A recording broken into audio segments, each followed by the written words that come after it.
تو میرے محترم سامعین، حق تعالیٰ نے جس کو فضیلت عطا کرنا تھی ان کو فضیلت عطا کر دی۔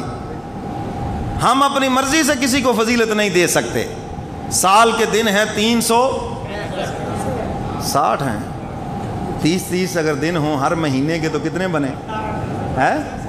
کیوں جی؟ 12 یہ 36، 360 سیدھے سیدھے ہیں۔ سمجھ آئی کہ نہیں؟ یہ پہلا جھوٹ ہے۔ 65 کیسے بنائیں گے؟ دن تو ہیں ہی 30۔ کوئی آپ نے مہینے 32 کے 31 کے بنا کیا کر دیے سارا؟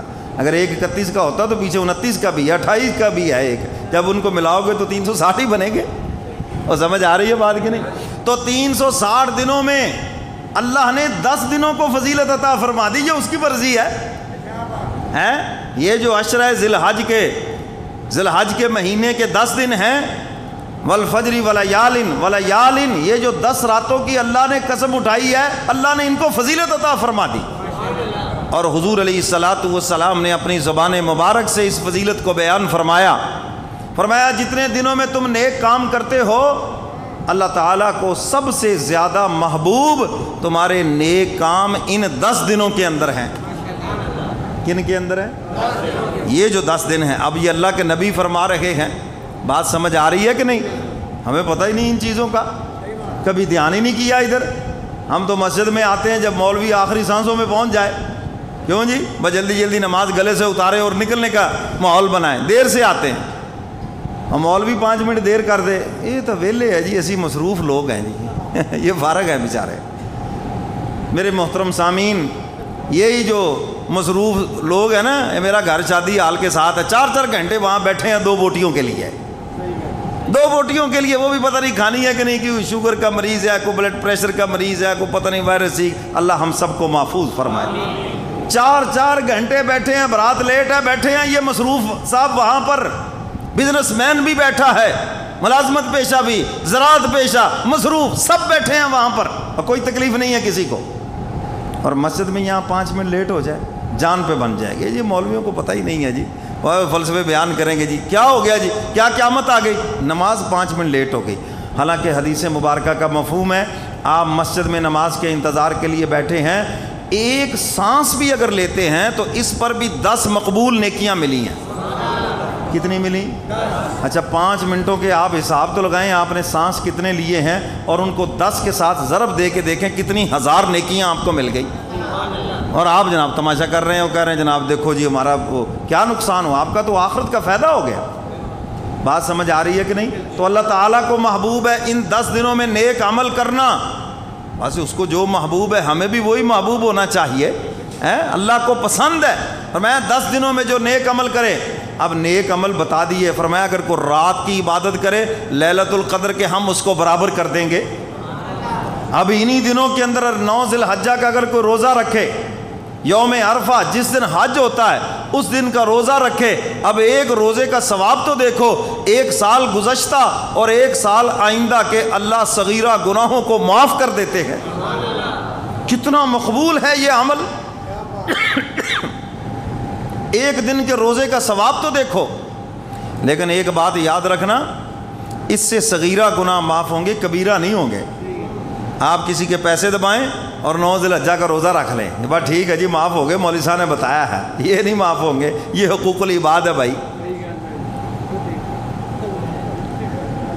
جب تک صاحب حق معاف نہیں کرے گا، جس کے آپ نے پیسے دینے ہیں، اس وقت تک معاف نہیں ہوں گے۔ اول تو پیسے ادا کرے، آپ ادا نہیں کر سکتے تو کوئی اس کی ترتیب بنائیں یا اس سے معاف کروائیں، ورنہ خالی معافی سے پیسے معاف نہیں ہوں گے۔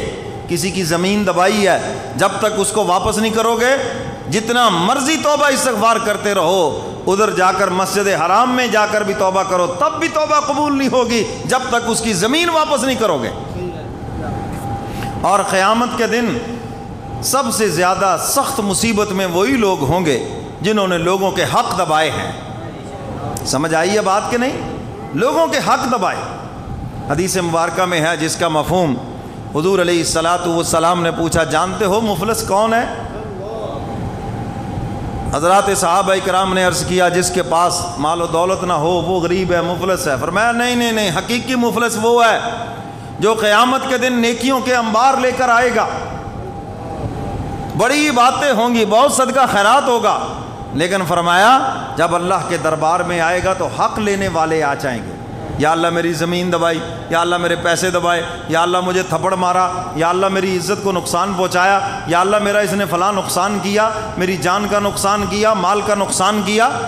اب وہاں پر روپے پیسہ تو نہیں چلے گا, وہاں کی کرنسی تو نیکیاں ہیں, وہاں نیکیاں چلیں گی. اور فرمایا جن لوگوں کے حق دبائے کھڑے ہوں گے اللہ تعالیٰ ان نیکیوں سے ان کو حق دیں گے اور وہ خوشی سے چلے جائیں گے, مفت کی مقبول نیکیاں مل گئیں. آج اگر دنیا میں تمہیں انصاف نہیں ملا تو گھبرانا نہیں ہے, ایک عدالت آگے موجود ہے جہاں پر انصاف ہی انصاف ہوگا, اور وہاں پر نیکیوں کی شکل میں پتہ نہیں کتنے جنت کے تمہارے درجات بلند ہونے ہیں, پتہ نہیں کیا سے کیا کچھ پروردگار نے تمہیں دینا ہے. محنت لوگوں نے کی اور مزے تم لوٹو گے مفت کے. سمجھ آئیے بات کہ نہیں؟ حج کوئی کر کے آیا لیکن حق دبایا تو حق والے کو حق دیا جائے گا, ثواب وہ لے جائے گا. اب ہوگا یہ حق لینے والے ابھی کھڑے ہیں لیکن نیکیوں کا ڈھیر ختم ہو گیا. اب کیا ہوگا؟ اب جو حق لینے والے ہیں ان کے گناہ اٹھا کر اس کے کھاتے میں ڈالے جائیں گے. اللہ کے نبی فرما رہے ہیں جتنا بڑا ڈھیر نیکیوں کا تھا اس سے بڑا ڈھیر گناہوں کا ہو گیا.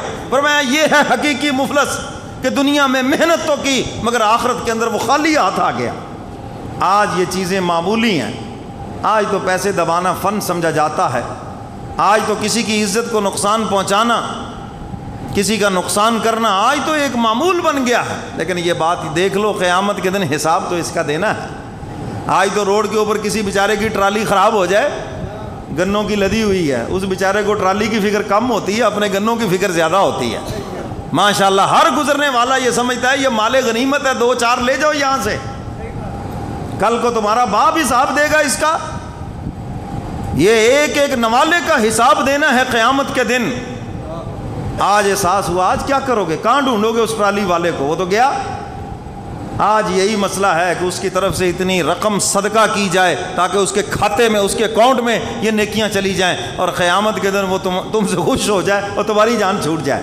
سمجھ آ رہی نا؟ اگر کسی کے پیسے آپ نے دینے اور وہ چلا گیا دنیا سے, یا وہ آپ کی نظروں سے دور چلا گیا, تو اس کی طرف سے وہ پیسے صدقہ کیے جائیں. اگر کبھی زندگی میں واپس آ جائے تو جیب سے دینا بھی ضروری ہے, یہ بھی یاد رکھنا, پھر وہ صدقہ آپ کی طرف سے ہو جائے گا. لیکن اگر کبھی زندگی میں نہیں ملتا تو یہ بوجھ آپ کے گلے سے اتر گیا. آج تو یہ چیز معمولی ہے, باغ لگا ہوا ہے, 2-3 فروٹ اٹھا کے کھا گئے, توڑ کے کھا گئے, جیسے اپنا مال ہے. بازار میں گئے, ریڑھی کے اوپر کھجوریں ہیں, 2 اٹھا کے کھا گئے. ہاں میٹھی ہیں کہ نہیں؟ کھجور کڑوی بھی ہوتی ہے, کوئی پاگل بنانا لوگوں کو. کوئی بیچارہ جلیبیاں بنا رہا ہے, وہ تو 2 اٹھا کے کھا گئے. ٹھیک ہے جی ٹھیک ہے, اپنے آپ کو وہاں کھڑا کر کے دیکھو.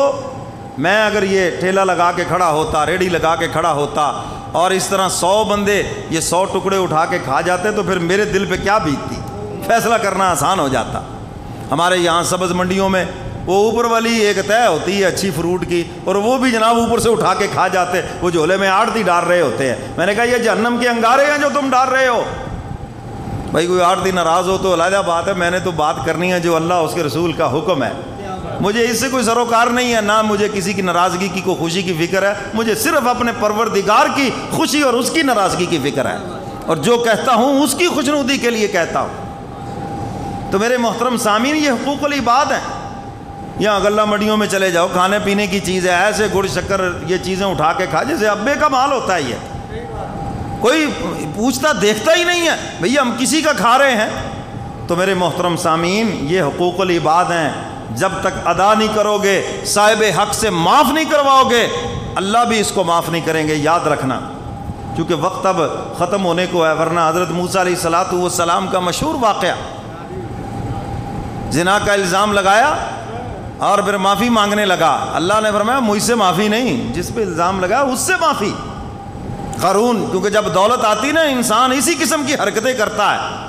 پھر اپنی دولت کے بلبوتے پر کبھی جھوٹے مقدمے کراتا ہے, دولت کے بلبوتے پر کسی پہ بہتان باندھتا ہے, دولت اور اقتدار کے بلبوتے پر ظلم و ستم کے پہاڑ توڑتا ہے. اب اس نے بھی یہی کیا. موسیٰ علیہ السلام پر اللہ کے نبی پر زنا کا الزام لگا دیا. اب احساس ہوا تو معافی مانگنے لگا. اللہ نے کہا مجھ سے نہ معافی مانگ, جس پر الزام لگا ان سے مانگو, صاحب حق سے مانگو. موسیٰ علیہ السلام سے معافی مانگی تو کیا کہا؟ فَخَسَفْنَا بِهِ وَبِدَارِهِ الْأَرْضِ، خزانے سمیت دھنس جا زمین کے اندر، ایک پیغمبر کی عزت کو مجروح کیا، نبی پر الزام لگایا، یہ تیرا ایسا جرم ہے ناقابل معافی جرم ہے۔ معافی مانگتا رہا مگر موسیٰ علیہ السلام دھنس جا، اور لکھا ہے کہ آج کے دن تک وہ زمین میں دھنسا جا رہا ہے، دھنسا جا رہا ہے، نہیں معاف کیا اس کو۔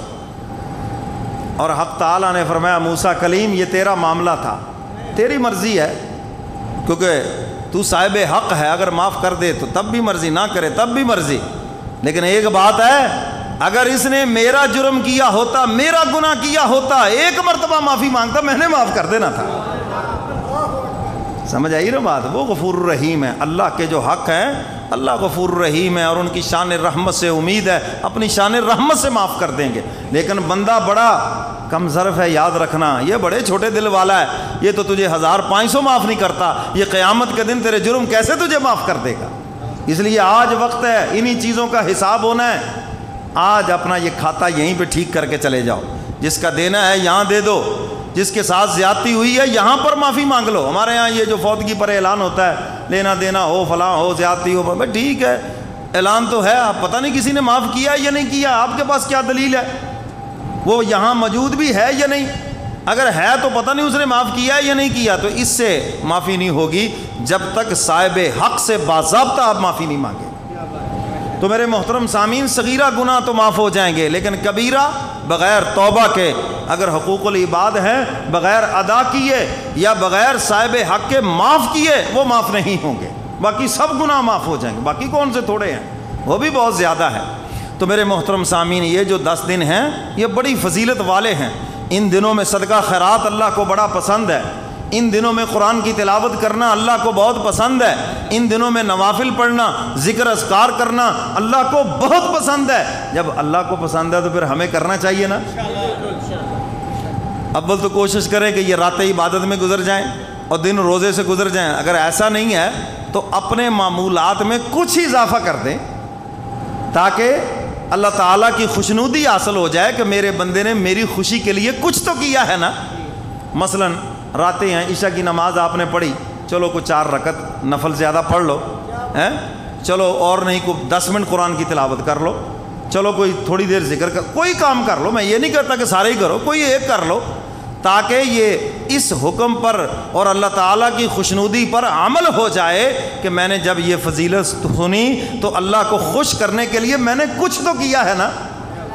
اللہ کے ہاں قلت کثرت معیار نہیں، بندے کا خلوص معیار ہے کہ میرے بندے نے لبیک تو کہا نا، آیا نا میرے گھر کے اندر، آیا نا میرے دربار کے اندر، چلو قرآن کی تلاوت کر لی، ذکر کر لیا، ہیں جی، کوئی واعظ و نصیحت میں کہیں بیٹھ گیا یا اس نے کوئی نفل 4 پڑھ لی ہے، کچھ نہ کچھ تو اس نے کیا۔ فرمایا یہ راتوں کے اندر عبادت کر لی، اور اسی طرح دنوں کے اندر چلو کوئی صدقہ خیرات زیادہ کر دیا، چلو کسی کو واعظ و نصیحت کر دی، چلو کوئی اور اچھا کام کر لیا، دکان پہ بیٹھے تھوڑی دیر قرآن کی تلاوت کر لی، اپنی فیکٹری میں، اپنے ذمہ دارے میں، ملازمت میں، جہاں کہیں بھی ہو، تھوڑی دیر بیٹھ کے قرآن کی تلاوت کر لی، یعنی اپنے معمول سے کچھ زیادہ کر دیا، تو اس حکم کے اوپر عمل تو ہو گیا نا۔